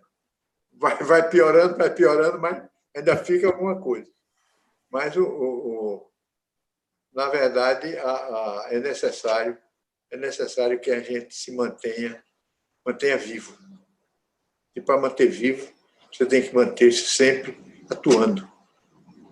Você não pode nunca deixar de lado a sua... Quando eu falei naquele vídeo sobre a leitura e a música, é porque realmente são coisas que elevam o seu espírito, né? E ocupam a cabeça. E permitem que você supere todo esse drama, porque se você não fizer isso, você vai entrar em depressão. E a depressão é pior do que a doença, porque você perde o controle de si mesmo. É uma coisa muito complicada, muito complicada. Mas recomendar só isso. Eu acho que você tem muito mais o que recomendar do que eu, porque você tá ativo no estudo dessa pandemia. Olha, professor, eu vou dizer, eu só vou dizer uma coisa que eu concordo totalmente. Eu acho que o meu amigo o Dr. Jacó diz o seguinte, que a gente tem que sobreviver, deixar os outros sobreviverem, então o que o senhor falou, para depois a gente reconstruir o Brasil e o mundo, porque nós temos um desafio muito grande, nós da área jurídica também, e para isso o senhor já falou que é essencial, a gente tem que sobreviver, agradecer a cada dia que passa, e eu só tenho a agradecer um dia como esse. Obrigado. Obrigado também a você. E também queria te agradecer, somos nós da comissão, que estamos muito honrados em ter participado da presença de dois grandes professores, um debate de altíssimo nível. E lembrando que amanhã, dia 16, teremos também a continuação desse evento. Teremos a nossa presidente da comissão, Raquel Cabuz, e também o professor Conrado Paulino. Tenho certeza que será também um grande dia. E agradeço aqui, mais uma vez, ao professor Flávio Tartucci, mais uma vez, ao meu avô por esse grande dia. Estou muito feliz e muito honrado de poder participar daqui. Devolvo a palavra para a nossa presidente, Raquel. Eu quero só agradecer mesmo de coração, professor Flávio Tartucci, não o conhecia pessoalmente, né? Porque agora a gente fala pessoalmente através de uma tela, né? Conhece pessoalmente os alunos por uma tela, tudo, e a gente já usa esse termo pessoalmente. E realmente, como o doutor Marcos falou, eu não tinha ainda vislumbrado o que o senhor colocou sobre essa ótica da pandemia, realmente, eu não tinha ainda pensado nesse viés. E agora vou parar para refletir bastante mesmo sobre isso. Eu queria muito agradecer a participação de Vossa Excelência aqui conosco, agradecer a participação do Dr. Marcos, que é para mim uma pessoa que eu tenho uma admiração, que eu não tenho palavras para descrever, não teria uma palavra aqui para descrever o doutor Marcos, não tenho, confesso que não tenho. Agora, queria fazer um registro, peço licença para fazer um registro, que infelizmente não fiz no início, vou fazer agora. Nós teríamos, não é, Manuel? A gente teria aqui presente a nossa conselheira federal por Alagoas, a doutora Ana Kilza. E, infelizmente, estava confirmada até ontem às 10 horas da noite, eu fico até muito emocionada, porque, como o senhor falou, professor Tartucci, essa pandemia veio mexer muito com o psicológico da gente, eu confesso, veio fazer com que a gente refletisse sobre muitas coisas. Infelizmente, ontem, às 10h38 da noite, eu até mandei um recado para o Manuel, ela teve que ir correndo para socorrer a mãe, porque ela foi acometida da Covid, o pai foi e a mãe foi, mas já estava em casa, mas eu acho que houve alguma complicação que teve que ir para emergência, teve um atendimento de urgência. Então, é um momento muito difícil que nós estamos passando.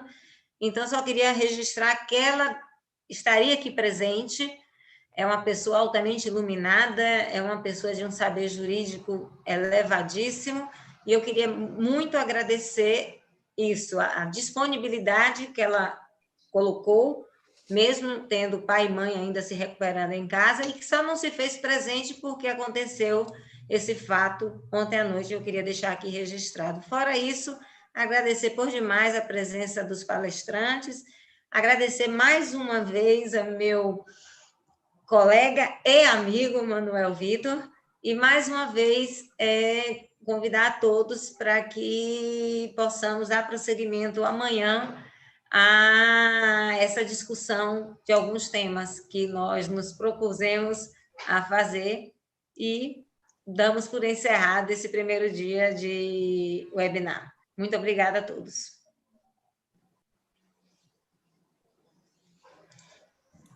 Obrigado. Foi uma honra.